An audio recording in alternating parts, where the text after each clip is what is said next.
Coming up on the Paper Talk today, we'll be looking at Sir Jim Ratcliffe's bid to buy Manchester United. The news broke over the weekend that Sheikh Jassim pulled out. Obviously, Sir Jim Ratcliffe has now moved to the front. Looks like he's trying to buy 25% stake in the club, so there's going to be a vote on Thursday. So we'll be looking at that. Also, his plans for the club. It looks like he wants to revamp the football side of things. There's been talk of a new sporting director or a director of football. Also, he's got plans for Old Trafford as well. Maybe he'll be able to fix the leaks in the roof. So we'll be getting into all that. Plus, we'll be looking at transfer rumours. Also, what next for Sheikh Jassim? Is he just going to walk away from football? Is he going to go out and buy another club? There's rumours circulating that he could even be looking at the Scousers. Please, God, no, don't let that happen, but hopefully it won't. So we'll be getting into all that and more. Let's check it out.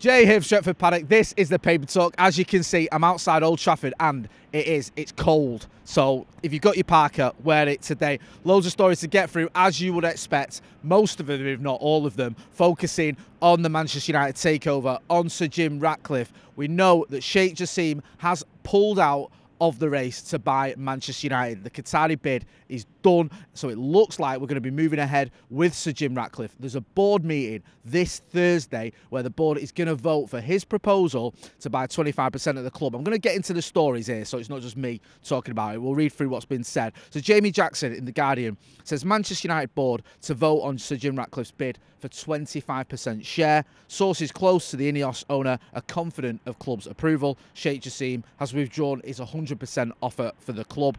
Goes on to say Ratcliffe's offer values United at 6.2 billion, while the whole club is actually valued at about 3.2 billion. That's in the 3.2 billion is in dollars, the 6.2 is in pounds there, just to confuse me. It's thought that Sir Jim, who is one of Britain's richest people, may have offered a premium price for his potential holding in exchange to gain sporting control of the club. That is the stories we're hearing, that he wants to have sporting control. He wants to be able to make the sporting decisions. So it says the six Glazer siblings are the majority shareholders and are set to vote on Ratcliffe's bid. If accepted, it would subsequently be formally ratified. Now, there's 12 members on the board, I believe, the six Glazer siblings and 6 others as well. So they're going to vote this Thursday as to whether to ratify Sir Jim Ratcliffe's proposal, which is for 25% of the club. However, there's other stories saying that this is just the first stepping stone to full takeover, that Sir Jim wants full takeover. And when he gets full takeover, or even before that, one of the things he wants to do is rebuild the stadium. There's a story here in the Times. This is Matt Dickinson, who wrote that fantastic book on 1999, and Matt Lawton. It says, Man United takeover. Ineos wants to expand even.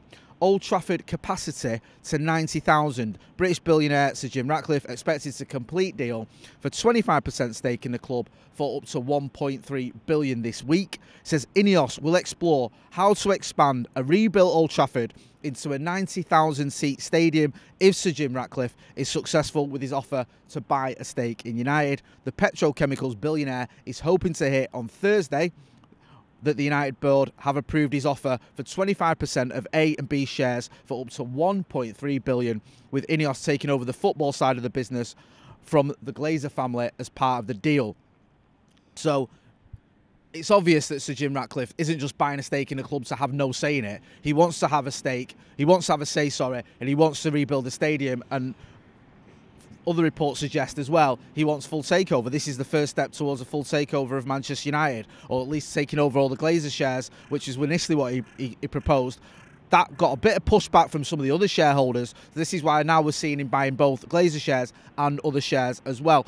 Just on Sheikh Jassim as well, I just want to mention this because there were some reports flying around that he could be looking elsewhere. There's a report last night in the Mirror saying Sheikh Jassim turns his attention elsewhere. So Sheikh Jassim has withdrawn from the race to take over Manchester United, and the Qatari businessman could now reinvigorate interest to invest. There's a sentence for you, in Tottenham. Now, I was listening to Ben Jacobs, who's going to be on the channel later on this week, on his Twitter Spaces last night, and he was sort of dismissing these stories, dismissing these rumours. He says, look, there's not been any plans at the minute for Sheikh Jassim to go elsewhere. He said, I think they're just going to take stock, and he's not heard anything. He says he thinks that the stories and reports that Sheikh Jassim is going to go out and buy someone else are a little bit exaggerated. He says you just need to wait and see what he's going to do. I think the general gist of what he was saying and the feeling I got from it is Sheikh Jassim and the Jassim family don't know what he's going to do next, because it's not just him, obviously, it's his dad as well. So it's not just a simple case of going, right, well, I'm not getting United, I'll go out and buy someone else. It has to get approved by other members of the family and stuff like that.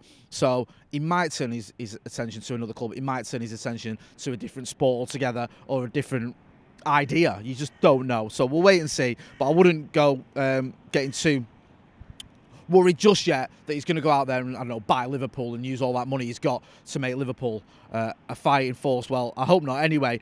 Just on going back, if I can go back and forth, on Sir Jim Ratcliffe's plans, it also says here, it's anticipated that Ratcliffe would wish to make his own appointments on the football side, and plans have been discussed. It goes on to say Paul Mitchell, who left his role as Monaco's sporting director and moved back home to Manchester, is thought to be under consideration. Mitchell, established his reputation for recruitment work at Spurs, Southampton and RB Leipzig, so he could be coming in as something like a sporting director. I don't think, from what I gather, there's any wish to replace Erik ten Hag. That would be a bit of a bold move if he came in, Sir Jim Ratcliffe, and got rid of the manager who, despite some ups and downs this season, is pretty popular with the Manchester United faithful. So it looks like there could be other moves being made above Erik ten Hag. There could be plans for the stadium, and this could be all sort of gearing towards taking over fully at Manchester United. Must put out a statement yesterday. They said it would be wildly optimistic to think the Glazers are acting in the interest of supporters or are making ownership decisions which don't centre on their own priorities. However, what supporters should expect at the very least now is some clarity and an end to this process. Furthermore, the outcome must include new investment into the club. It cannot be solely about the interest of shareholders, whether existing or new. There's a list of sort of demands that they make. Demands is a bit of a strong word, because I don't think Musk can make any demands, but a list of sort of questions they've got for Jim Ratcliffe, Sir Jim Ratcliffe, and the shareholders as well. Just on Must as well, it would have been Ian Sterling's 58th birthday today, still sorely missed. Ian was obviously the fan liaison officer at Must. There was a round of applause and a minute I think there was a minute silence, and the players wore black armbands for him here, which just shows the sort of the respect he had across Manchester United, both with his supporters and with the club itself, and he is still sorely missed, least of all by me. Just one final story as well, because where would it be without some form of transfer news? Mark Guehi from Crystal Palace has been linked with a move to Manchester United. Joe's laughing, producer Joe today is laughing at my pronunciation of that name. I will get it right one day. I know he's a mint defender. He's been linked with us. Anyway, the evening news saying that we're keeping tabs on him. I would love him to come to Manchester United. I think he's very talented. Whether that happens or not, we'll have to see. Maybe Sir Jim Ratcliffe can make him one of his first signings. Listen, I'm going to leave it there. Make sure you're getting involved in the chat and the comments. It looks like, according to reports, Sir Jim Ratcliffe is going to have this vote on Thursday. The board's going to vote on him, and then that could be the first move towards him becoming the main shareholder at Manchester United and doing something about this stadium. Maybe he can start by fixing the leaks in the roof. Make sure you are hitting like, share and subscribe. I'm Jay Motti. This has been The Paper Talk. We're back later on with the Paddock Podcast. Thanks for watching.